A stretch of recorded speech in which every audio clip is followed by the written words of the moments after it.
Bismillahirrahmanirrahim. Assalamualaikum warahmatullahi taala wabarakatuh. Jadi pada kali ini kita akan berbincang atau bercakap mengenai dengan penyakit dan sesuai dengan masa kini, iaitu penyakit COVID-19 ini.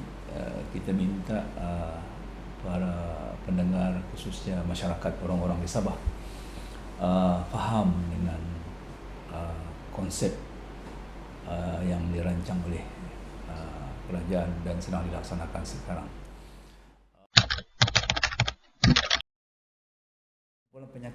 Penyakit berjangkit ni artinya penyakit itu kalau seseorang itu kena, dia boleh diberi ataupun dijangkitkan kepada orang lain, sama ada secara terus ataupun melalui agensi yang lain yang kita panggil vektor ataupun binatang-binatang. Contohnya penyakit malaria boleh berjangkit melalui nyamuk Anopheles. Penyakit denggi boleh dijangkitkan melalui nyamuk Aedes. Jadi ini penyakit berjangkit yang menggunakan vektor. Dan ada juga penyakit berjangkit yang terus, contohnya seperti batuk kering ataupun TB, melalui jangkitan bila kita mendapat air liur ataupun droplet yang mengandungi kuman TB daripada pesakit TB. Begitu juga dengan COVID-19 boleh dijangkitkan melalui cairan ataupun droplet daripada pernafasan yang disedut. Jadi ini semua adalah cara-cara bagaimana penyakit itu berjangkit.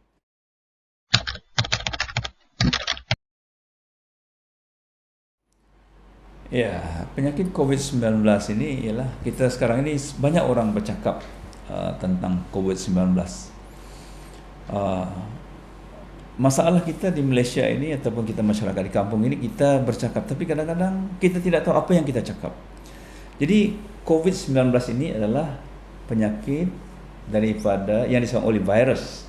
Nama virus ini adalah virus corona. Coronavirus, kumpulan dia. Virusnya ada banyak macam-macam. Ada rotavirus, ada dengue virus, ada pox virus, macam-macam jenis virus. Dia macam jenis virusnya macam ikan juga. Ada ikan merah, ada ikan gelama, ikan siakap. Jadi virus pun sama juga, berbagai-bagai jenis. Jadi untuk coronavirus ini, untuk COVID-19 ini berasal daripada C itu sebenarnya ringkasan daripada CO itu corona, VI itu daripada virus, D itu disease. Jadi mana COVID, COVID, Corona Virus Disease. Dan 19 itu adalah bila penyakit ini mula ditemui, iaitu pada tahun 2019. Jadi Pertubuhan Kesihatan Sedunia memutuskan untuk ringkasnya bahawa penyakit ini kita panggil COVID-19 supaya ada nama. Sebab itu secara resminya di seluruh dunia bila kita bercakap penyakit ini kita panggil COVID-19. Jadi kita bercakap benda yang sama. Jadi itu yang kita kena faham, nama penyakit ini sebenarnya.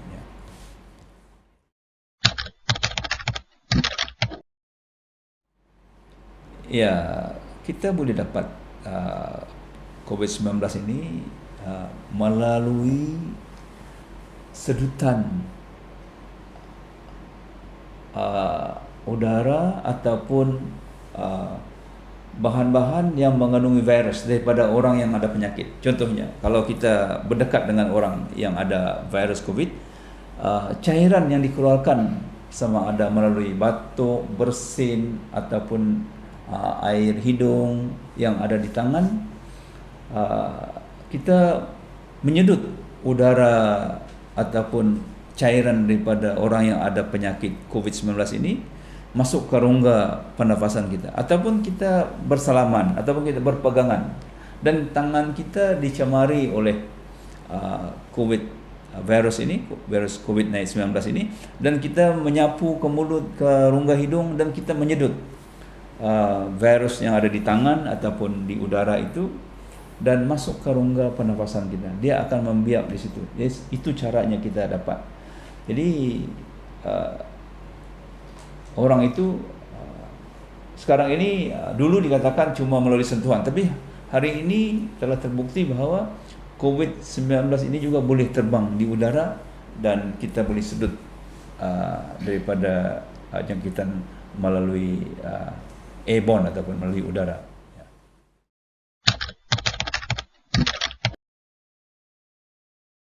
Ya, gejala-gejala penyakit COVID-19 ini iaitu bila kita menerima COVID masuk ke rongga pernafasan kita, permulaannya virus itu akan membiak di rongga pernafasan dan juga di kawasan kerongkong.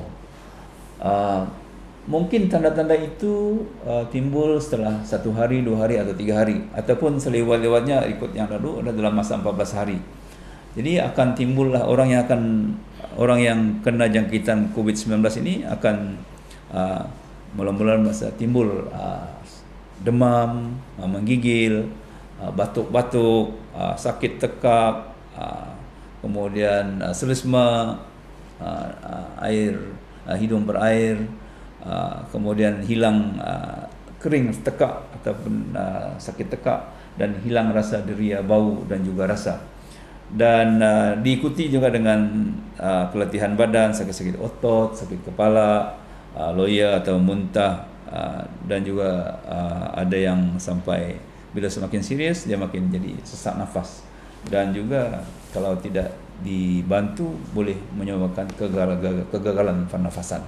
Jadi ini tanda-tanda. Jadi siapa-siapa yang ada tanda-tanda ini masa sekarang ini, sama ada dia sudah pernah berjumpa dengan orang yang sakit atau tidak, sesiapa yang ada mempunyai tanda-tanda, kombinasi tanda-tanda ini wajib menerima rawatan ke hospital dan diuji untuk COVID-19, sama ada melalui ujian yang dipanggil RTK ataupun PCR, bergantung kepada kemudahan yang ada.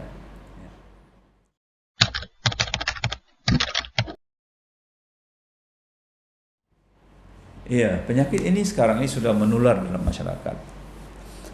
Sepatutnya di peringkat awal bila penyakit ini mula-mula datang, semua yang ada tanda-tanda dan didapati positif COVID-19 ini, memang kita ambil orang ini dan kita isolasi. Itu namanya kuarantin. Kuarantin untuk orang yang sakit ini adalah di hospital, yaitu yang sudah confirm sakit. Kenapa di hospital? Kerana kita halang dia bergerak, yang pertama. Yang kedua, untuk memastikan dia tidak menjadi serius. Kalau serius, kita boleh bantu dia. Contohnya, dia boleh jadi serius kesukaran pernafasan. Dan bila sukar bernafas, kita mungkin bantu alat pernafasan. Jadi sebab itu dia mesti berada di hospital yang dipanggil, dan mungkin perlu rawatan rapi, kawalan rapi, rawatan rapi, itu ICU. Dan bagi mereka yang kontak, kita juga asingkan. Itu namanya di quarantine. Maknanya contohnya satu rumah itu ada 5 orang dan 1 orang sakit. Jadi yang 4 itu kita simpan di pusat quarantine untuk membuat satu, isolasi, jangan bersentuhan atau berjumpa dengan orang lain. Yang kedua, untuk memastikan kalau dia sakit, kita cepat-cepat bawa ke hospital. Dan mereka ini dibuat ujian sama ada dia positif atau negatif. Jadi kalau dia positif, kerana mereka adalah kontak yang terdekat. Kalau dia positif, cepat-cepat dibawa masuk ke hospital. Jadi ini adalah cara kita untuk menghalang. Jadi yang penting juga ialah bahawa pada hari ini bagaimana kita mau menghalang masyarakat kita jangan kena ini. So itu sekarang ini di samping kita yang sudah dibagi tahu, kita kawal, ada PKP sekarang ini, ada PKPD, maknanya kita sudah dihalang daripada bebas bergerak untuk mengelakkan kita jangan ada kontak di antara satu dengan lain. Itu yang pertama. Yang kedua, kita sudah diarah untuk membuat kawalan peribadi sendiri, mesti memakai penutup muka, cuci tangan selalu, lepas berjumpa orang, balik ke rumah, buka baju, bersihkan diri, baru berjumpa dengan keluarga. Itu sebagai cara hidup baru, new norms untuk kita. Jadi Jadi ini tengah kita buat, dan pada hari ini juga kerajaan dan juga negara-negara lain juga sudah buat, yaitu kita memastikan bahawa masyarakat ini, setiap kita ini ada immunity kepada penyakit ini. Kita sama ada dia dapat secara normal ataupun secara natural, ataupun kita memberikan vaksin. Jadi ini yang orang kena faham.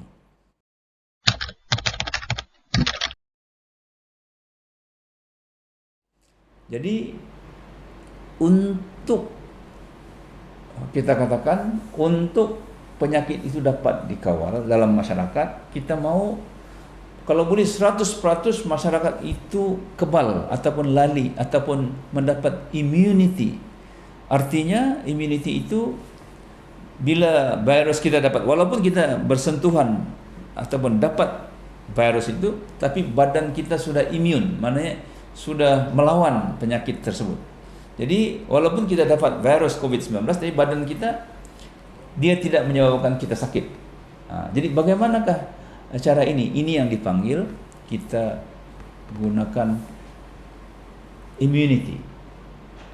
Untuk dapat immunity ini kita kena ada beberapa proses dia. Immunity ini adalah dalam perkataan lain bahasa Melayunya lali. Jadi artinya lali itu kalau sudah dapat pun badan kita tidak kisah sudah. Kita dapat, kita tidak sakit. Semua ada badan kita sudah adjust ataupun badan kita melawan penyakit itu kalau kita dapat di badan. Dan kalau virus itu masuk ke badan kita, dia tidak menyebabkan penyakit kepada kita. Dia ada tapi kita tidak sakit. Itu yang kita maksudkan dengan immunity. Jadi bagaimanakah immunity ini dibentuk? Jadi ada beberapa perkataan yang saya minta masyarakat kena faham. Yang pertama sekali, immunity ini, daya tahan badan itu dalam masyarakat dikatakan mengikut standard WHO ialah kalau 50% penduduk 50 sehingga 100%, minimal 50% penduduk di suatu kampung, suatu daerah, suatu negeri atau negara itu, jadi artinya penularan penyakit itu dapat dikawal, maknanya virus itu dapat dikawal, jadi dia tidak lagi membahaya. Tapi negara kita mensasarkan untuk 70% daripada penduduk itu diberikan immunity atau mendapat immunity. Immunity ini dirangsang melalui pemberian vaksin. Mungkin ada yang bertanya, apa pula itu vaksin?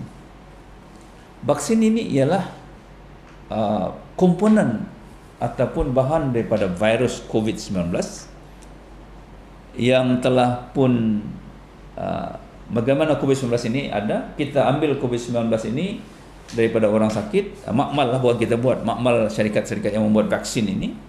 Yang kita ada sekarang, kita ada vaksin jenis Pfizer, jenis Sinovac, ini yang ada di Sabah. Kemudian ada juga AstraZeneca. Jadi syarikat-syarikat ini menghasilkan vaksin, iaitu sebenarnya adalah bahan-bahan daripada virus COVID-19. Sama ada komponen daripada COVID-19 ataupun COVID-19 yang telah dimatikan. Jadi vaksin itu adalah sebenarnya kuman ataupun virus COVID-19, itu vaksin. Jadi COVID-19 ini mengikut sudah diproses dan dijadikan namanya vaksin. Vaksin ini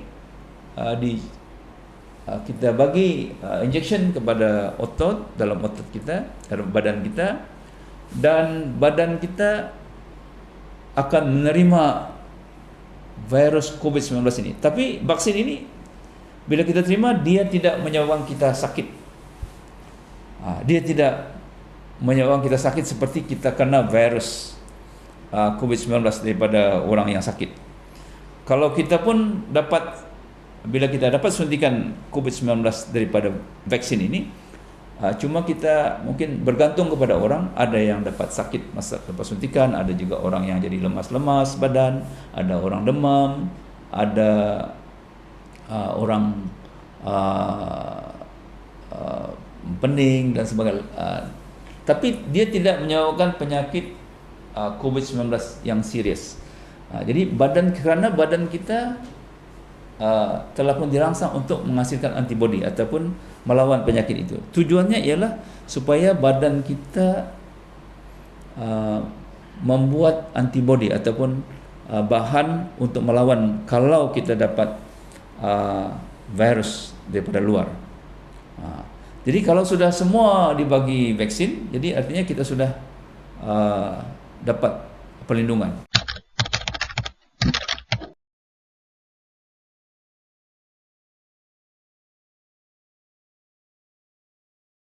Jadi untuk mudahnya lah begini sajalah, saya ingat. Vaksin ini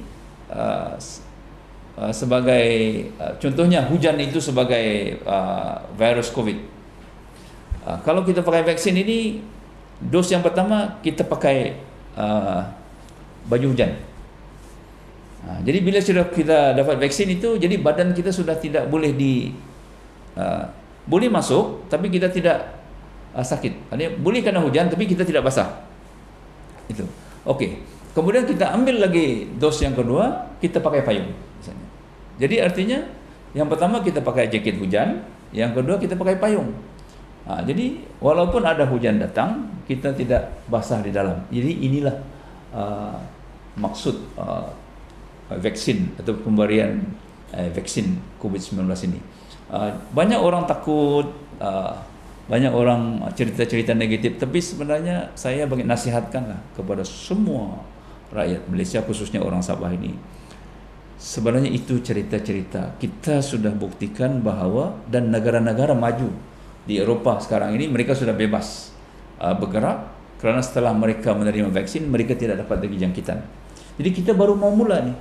Jadi kalau semua rakyat Malaysia dapat vaksin, baru kita macam di Itali, di Hungary, di negara-negara Eropah sudah boleh tengok bola ramai-ramai, boleh ke kedai ramai-ramai tanpa memakai pelitup muka.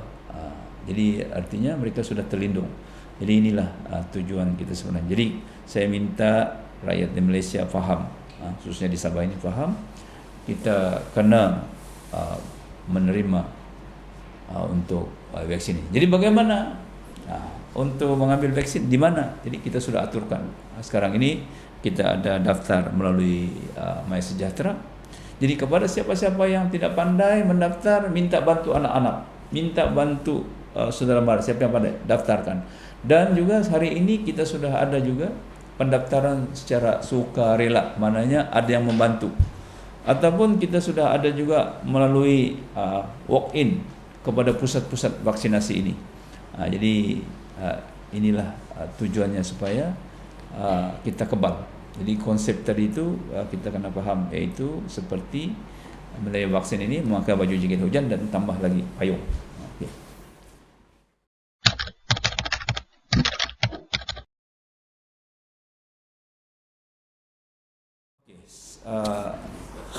Sebagai orang politik, kita memang beri kerjasama kerana ini adalah penting untuk negara. Sebetulnya isu COVID-19 ini tidak dipolitikkan dan bukan sesuatu yang boleh kita main-main. Ini adalah soal hidup mati dan juga kepentingan negara dan juga rakyat. Kesannya kepada rakyat sebenarnya sangat serius, kepada ekonomi sangat serius, kepada kesejahteraan hidup rakyat itu sangat serius kalau kita tidak bersungguh-sungguh. Cuma apa yang kita lihat sekarang ini bahawa proses pemberian vaksin ini agak bercelaru sedikit. Saya melihat perancangan daripada kerajaan terdahulu tidak begitu kemas. Ini kita kena tegur, ini serius. Sepatutnya kalau kita daripada dahulu betul-betul serius untuk melaksanakan pemberian vaksin ini, sebenarnya sudah selesai seperti negara-negara lain. Mungkin ada isu pembelian ataupun kita kena queue, tapi saya isu itu tidak bukan jadi isu. Kerana saya dapat tahu bahawa contohnya Sinovac daripada China, penjual itu ada datang ke negeri Sabah. CEO yang agent daripada Sinovac itu, ada kota-kota tertentu yang boleh dibagi kepada Sabah. Kalau dahulu pembelian vaksin itu kita beri kepada negeri, saya ingat Sabah ini sudah selesai awal, dan duit dibagi kepada negeri Sabah. Kita mempunyai pengalaman masa